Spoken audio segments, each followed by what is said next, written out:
Hello, I am Ufuk Umut Şentürk from Hacettepe University, Turkey, and I'm here to present our work called Triple DNet, Exploring Depth Estimation with Self-Supervised Representation Learning.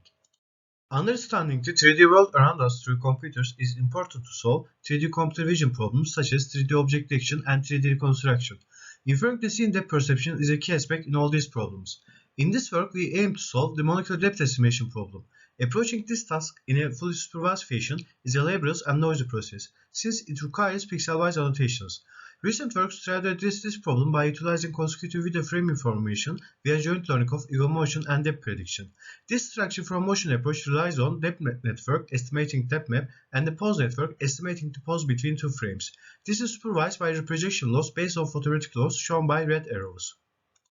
Utilizing this approach comes with a number of assumptions.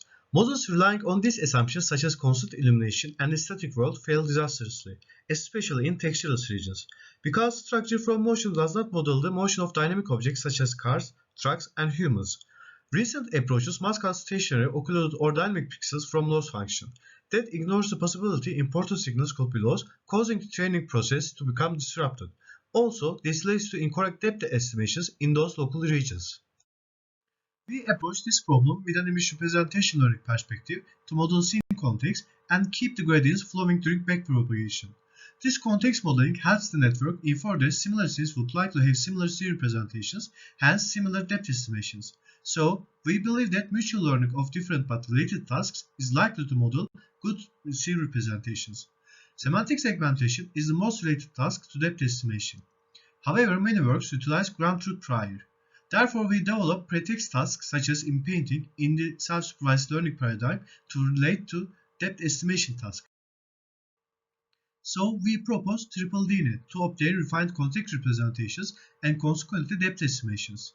First, we couple depth estimations with self-supervised pretext tasks such as autoencoding, colorization, and inpainting with the help of distillation. Then we employ factoring of the scene as appearance and geometric components to facilitate objectives. And the final model compensates mentioned side effects while estimating better depth maps. The first pretext task we utilize is inpainting, which is based on the context autoencoder. This method predicts masked parts of the input and aims to encode the whole image by correlating the context of masked and unmasked regions via optimizing the self-supervised loss, which is simple pixel-wise loss. This framework has experimented with various downstream tasks of classification, detection, and semantic segmentation. Recent works deal with this problem as masked autoencoding based on masked language modeling, which is related to context autoencoder in terms of idea. We utilize a structure similar to context autoencoder to learn the context of the scene. Another approach we utilize is the automatic grayscale image colorization task. First, this task processes RGB input to convert LAB color space since it is more suitable for human vision. Then, the network accepts the L channel as input to predict A and B channels to extract patterns by correlating shapes and colors. Our depth estimation baseline is feed depth, which proposes feature metric loss on features of separate encoder. This feature metric loss is similar to reprojection loss over image space. Instead, it operates on feature space. The aim is to favor textureless regions that kill the gradients during backpropagation. For this reason, discriminative and convergent losses are proposed, which we also employed in our work. Along with these two losses, autoencoder loss is employed to extract meaningful representation from the encoder of FeatureNet. The most similar work to ours in terms of distillation mechanism is XDistil.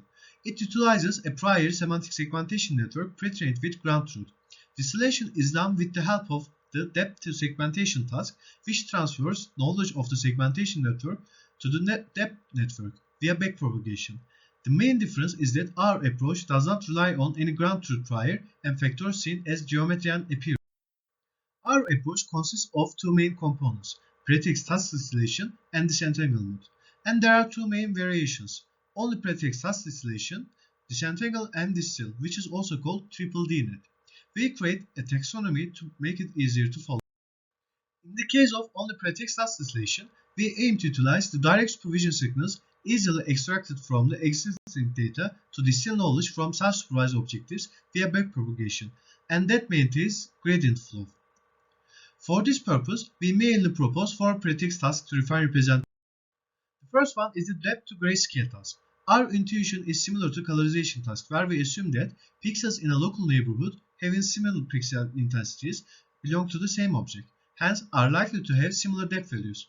However, direct estimation of a color image from only depth estimation would lead to poor performance, because we use simple two-layer architecture for pretext layers. Those layers do not have enough capacity to solve the RGB colorization task. So, instead of estimating colors, we estimate the grayscale version of the input, which yields a much simpler computational task. The reason we are using simple pretext layers is high capacity pretext network would weaken gradient flow, so distillation would not be done at the desired level. Secondly, we employ the colorization task yet another pretext task. Instead of inputting only a color image, we concatenate depth map and luminance L of the RGB input channel-wise as input of pretext layers and estimates A and B color channels. We think that injecting 3D information as extra input for the colorization task might relax optimization because neighboring pixels are likely to have similar depth and intensity values. Finally, we combine colorization and mask autoencoding insights based on the prediction of mask regions to learn context representation with previous tasks. In the mask version of these tasks, we partially mask the input image by randomly zeroing out patch regions and task the network to predict mask regions as we discussed before in context autoencoders. Finally, self-supervised or pretext loss LPD is based on the selection of pretext task. We extend our only distillation-based approach with disentanglement. While optimizing self-supervised loss with the previous structure, the depth decoder also decodes features that are necessary for pretext task but redundant for depth estimation. To minimize this, we claim that the sync can be factored into geometry and appearance components. Our primary focus is the rough separation of features utilized for separate tasks to device distillation and build efficient architecture and feature space. We call this final model Triple D and build two versions of this model. One is shared encoder case and another one is separate encoder case.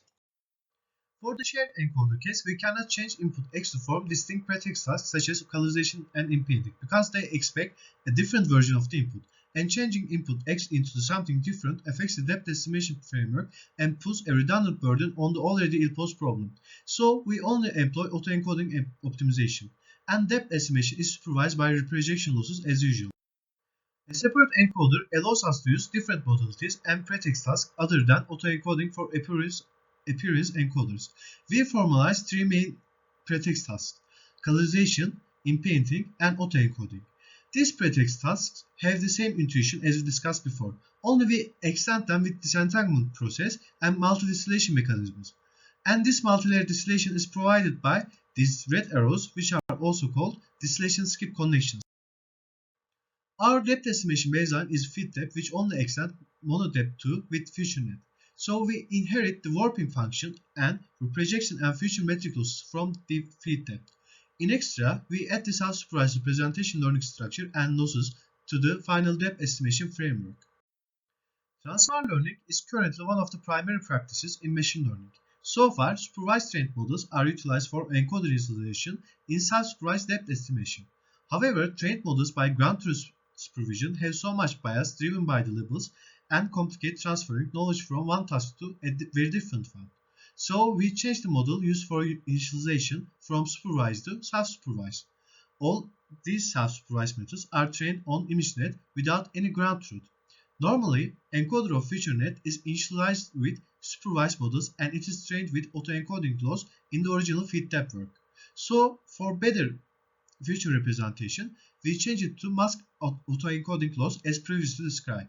Interestingly, the mask autoencoding loss effect is minimal, and we see that SWO initialization affects the most for our approach. Furthermore, we test SWO initialization on FeedDepth, which reveals that it doesn't necessarily improve FeedDepth's performance on each metric, because we think that components of our approach are complementary to each other in terms of representation level. Using a separate encoder for pretext tasks gives us the flexibility to change objective functions rather than autoencoding. Adding an extra encoder decreases performance as expected, because it removes a burden from depth encoder to itself to solve pretext tasks and disrupts the distillation mechanism. So, the colorization task performs better than others in the separate encoder, since it utilizes the whole image instead of partially masked one. In this table, we compare our proposed method and its variance to existing state-of-the-art methods. Proposed models achieve state-of-the-art results for various metrics, although many methods use semantic ground truth knowledge in some form. and are initialized with supervised pre-training. R distillation-only models also perform nicely and demonstrate that semantic knowledge extracted by ground truth labels is redundant. Masked versions of the D2G and DG2C perform worse than unmasked ones. This implies that inputting the whole image is important for pixel-wise. DDNet outperforms current state-of-the-art methods on Make 3D dataset, which demonstrates the generalizability of our approach. Generally, the proposed model completes objects such as cars or trucks while keeping finer details and smoothens depth estimations of those objects realistically. Especially in textual strategies like many-window walls, our method generates reasonable depth maps because, as we mentioned before, it is aware of the semantically similar components. Besides, our method distinctly generates depth map by recognizing an object in the low light scene. However, our model fails in some cases such as vertical or smoothing, high-intensity mirror reflections from vehicle windows. This can be solved by further abstractive reasoning. To demonstrate the disentanglement effect on the pretext decoder, we carried out a small experiment where we replaced depth estimates with zeros for the pretext decoder during inference. When we do that, the generated output does not have any geometric detail, only random colors are obtained. On the contrary, feeding estimated depth maps onto the pretext decoder produces an output that is quite like a combination of depth map and scene, which is shown on the right. To sum up, we propose distillation and disentanglement mechanisms based on joint learning of novel self-supervised pretext tasks and depth estimation. To the best of our knowledge, this is the first work to introduce and evaluate self-supervised models to self-supervised depth estimation. Experimental results on two benchmark datasets show that the proposed approach can achieve state-of-the-art performance in molecular depth estimation in a fully self-supervised fashion. Thank you for listening.